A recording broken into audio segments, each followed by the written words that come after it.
Don't try to scare me with those papers. Are the Wang family generations have built houses here, relying on fate and our ancestors. Since when do a few pieces of paper and some damn mud tell me what to do? I have the money. Today, this land is mine. Dalong's blind greed and belief in luck are setting the stage for a total collapse. Let him claim his land. He doesn't realize it's a trap waiting to swallow his pride. Compromise into a mud pond? The village chief, Zhang Fugui, steps in to mediate, but his bias toward the wealthy Dalong is painfully obvious. They talk about the big picture, but they're really just trying to bury me in a swamp. If they want me to move that badly, I'll go. But I'm taking my revenge with me. Despite expert warnings, Dalong's arrogance blinds him to the danger beneath his feet. Science? I have money and ancestral luck. Mud won't stop the Wang family. Don't try to scare me with those papers. Are the Wang family generations have built houses here, relying on fate and our ancestors. Since when do a few pieces of paper and some damn mud tell me what to do? I have the money. Today, this land is mine. Surprisingly, Zhou Yang calmly accepts the unfair deal. Let them take the high ground. Height just makes the fall more spectacular. Zhou Yang insists on an ironclad contract with no turning back. This contract must be final. He'll have no one to blame but himself. Number 1. Zhou Yang voluntarily swaps the Gaogang plot with the pond plot of Wang Dalong's committee for exchange. Number 3. Regardless of geological risks. Once this agreement is signed, neither side shall back out. The reality of the swamp plot is worse than expected 6 meters of soft mud with zero bearing capacity. The workers are worried, but I have a plan that goes beyond standard village construction.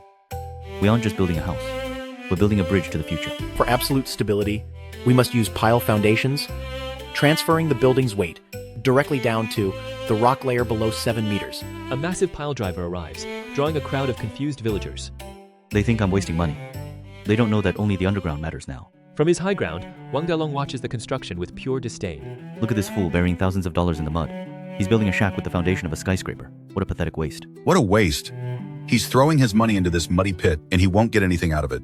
The machinery works until the piles lock into the solid rock layer. My house is part of the earth now. Nothing will move it. Dalong gloats, ignorant of the engineering masterpiece before him. He sees mud. I see mechanics. This ground won't budge. Can he say that for his villa? Wang Dalong, you don't understand structural mechanics. So I don't blame you. Clouds gather over Dalong's new villa. Prestige. My palace stands tall, while Zhou Yang plays in dirt. Rain falls. Soon, the flood will test his luck. The real disaster begins. Are you planning to sleep right in the mud? The first drop of rain has fallen, and the sky is finally testing Wang Dalong's ancestral luck. The high ground he stole is about to face a reckoning it can't afford. Dalong thinks he's standing tall, but he's just building a monument to his own ignorance on a foundation of shifting mud.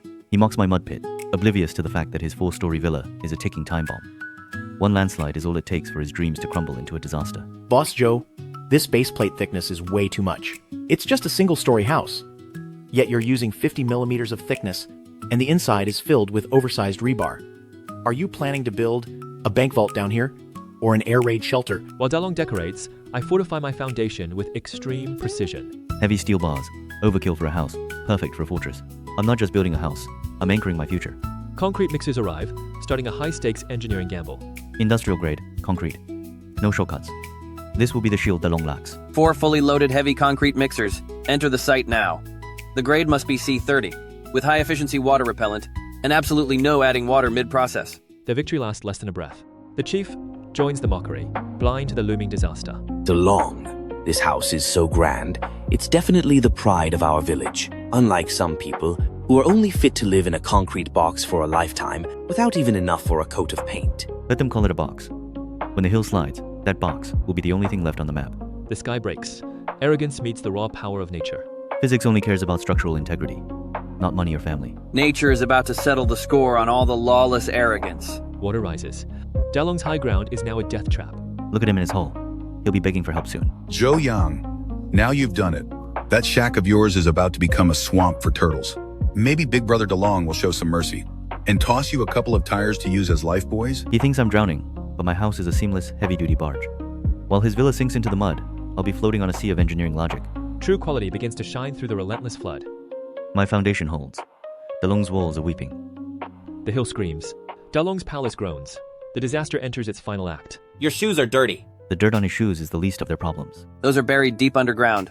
Substandard strip foundations. With the stress uneven at both ends, under several thousand tons of shearing force, the structure is wailing as it cracks. The concrete is being torn apart, and the internal steel bars, as thin as noodles, yield in an instant, and snap completely. The numbers are ugly, and the building knows it. Arrogance turns to terror as the ground moves. This can't be happening. My legacy is a nightmare. The window. Break the window. Panic won't save Dalong. He patches a sinking ship while the hill prepares to slide. Buy all the cement. Seal the cracks. My money must be worth something. Bricklayers. Call in the bricklayers for me. Go to the hardware store in town, break down their shutters, buy some sealant and quick-dry cement. Hurry, go. Cracks widen, but the denial continues. The chief weaves lies to protect their corrupt foundation. Their lies are satisfying. Dalong blames the paint while his house splits in two. How did such a huge crack get in this wall? Oh, Dalong, how did this crack get so big? Is the foundation sinking? The chief silences panic with lies. Physics ignores his excuses. Disaster is coming. This is a typical physical phenomenon. It's expansion and contraction. The current exterior paint is subpar. Temperature changes cause it to crack. At my meeting in town yesterday, I saw those buildings' walls cracking too. It's perfectly normal. Don't overreact. Dismissed. Everyone leave. Go home and prepare for the flood. I rely on precision, not lies. The coordinates reveal the truth the mountain is speaking. My laser doesn't lie. Dalong's pride is tilting toward its end. This data is a death warrant. The laser fires, sending data instantly back to the LCD screen. I look down at the display where the system automatically compares it to the building's initial coordinate data. Z-axis displacement, negative 24.3 millimeters, 2.4 centimeters. And in only one night, the western foundation of the building has shifted downward and sunk by 2.4 centimeters. This isn't just common paint cracking from heat and cold. It's a fatal sign of structural plastic deformation. The rain is still falling, with no signs of letting up. On day 4, Wang Dalong took the lead. And yesterday, the fast-setting cement that was forced onto the outer walls was crushed by the massive structural shear force. It didn't even last 12 hours. The flood of reckoning is here. Gravity is a judge that cannot be bribed. This displacement is the death rattle of his house. The mountain is reclaiming its own. Hurry. Go get more cement. Stuff the old bed sheets in there too. Move. Outside, Dalong fights physics with bedsheets. His villa is a sinking ship. I won't let it fall. Stuff the cracks with anything. Just stop the mountain. Water spills from the glass. Doors open alone. Dalong realizes this house is now a trap. The water. What's with this glass? The table is clearly flat, but it's spilling out on its own? Who? Who's opening the door? How did it open by itself? He realizes too late that the building is moving. In a panic, he orders the villagers to bring wooden logs, a futile attempt to prop up a mountain of reinforced concrete. The square is absurd. Dalong tries propping up the earth with wood. Hammer them in. Save the house. Push harder. Stop talking. It won't collapse if we hold it. Jam the base into the mud. Find the pressure point. Hurry. Hold it steady. Yes, like that. Bring more pillars. Hold it tight for me. Get a sledgehammer. Hurry, bring it here. Hammer those base beams into place. Wedge them tight. Don't let it budge 1 millimeter. He thinks he's a builder, but he's just a man playing with toothpicks against a landslide. The physics of failure are already set in stone. At noon, the structural twisting peaks. His glass walls will be the first to shatter. At exactly 12 noon, it will collapse right on schedule. The first thing to give way won't be the foundation at the bottom, but this massive panoramic tempered glass curtain wall. The tilt angle intensifies. Frame of the entire building is undergoing extremely severe plastic twisting. The windows are bending. Tempered glass isn't supposed to bend. The roar confirms it. The glass explodes, and the building comes for them. Explosions! The second floor exploded! The wall is coming down! Run! Help! Don't stay here! This building is alive! It's going to swallow us! The facade is gone. Now, the skeletal remains of his arrogance are all that's left, swaying in the rain as the foundation continues to slide. Despite the collapse, the chief treats it like a minor maintenance issue. He blames the rain, but my sensors record a reality his lies can't hide. Leader, thanks for your hard work. Coming out in this heavy rain personally makes you a role model for our town. This rare thunderstorm is to blame. The ground got soaked and sank slightly. Our village collective has organized repairs, and we'll head to town this afternoon to buy high-strength steel cables. Experts see the truth. A lethal hazard no steel cable can fix. With steel ropes? Do you think you're setting up a tent? This is 1,000 tons of reinforced concrete, and the sensor data is off the charts due to a catastrophic failure of the shallow foundations. This building's physical center of gravity has shifted completely beyond its safety margin. Look closely. The rebar has suffered irreversible deformation, and the core concrete is being crushed by the shear force. The structure is finished. Even a miracle couldn't save it now. The verdict is final. The structure is finished. No miracle can save it. The building is on the brink of collapse. Total station coordinate lock active. This building's vertical settlement on the z-axis exceeds 180 millimeters, and the overall tilt has reached 5.2 degrees. The shear failure coefficient of the load-bearing columns is 400% beyond the safety limit, and it's on the brink of a total collapse. They can't seal my house. I spent everything on this. I won't let them. You can't seal it. Nobody touches my house. I spent millions of dollars building this. It's my life's work. You're ruining me. The law has no sympathy. Dalong is restrained as authorities clear the site. The first domino falls. Who else is standing on ground about to give way? BINGE Village Building 42 has suffered structural shear failure and is classified as a Grade D dangerous building. The official verdict is in, and it's a death sentence for this concrete monstrosity. As the lights go out, the first domino of Dalong's empire finally tips over, leaving his stolen dreams in total darkness. The grid is cold, but the real tremor is just beginning. The mountain is reclaiming its own, and no amount of village connections can bribe the laws of gravity. Listen up, everyone. Per the Disaster Prevention Act and Structural Safety Assessment, this building could suffer a fatal and total collapse at any time. Mandatory evacuation is now in effect. Within 5 minutes, inside the building and its 30-meter perimeter, no living thing is permitted. A mandatory evacuation is now in effect. I won't just walk away. The mob arrives at my doorstep, led by a man who thinks he can still command the world. They aren't asking for help, they're demanding it. Open this door now. He's in there, watching us drown while he sits high and dry. I'll kick this door down myself if I have to. Zhou Yang, are you deaf? The hypocrisy of the elders rises with the flood. The water is about to rise above my neck. Your bungalow is on high ground and isn't flooded yet.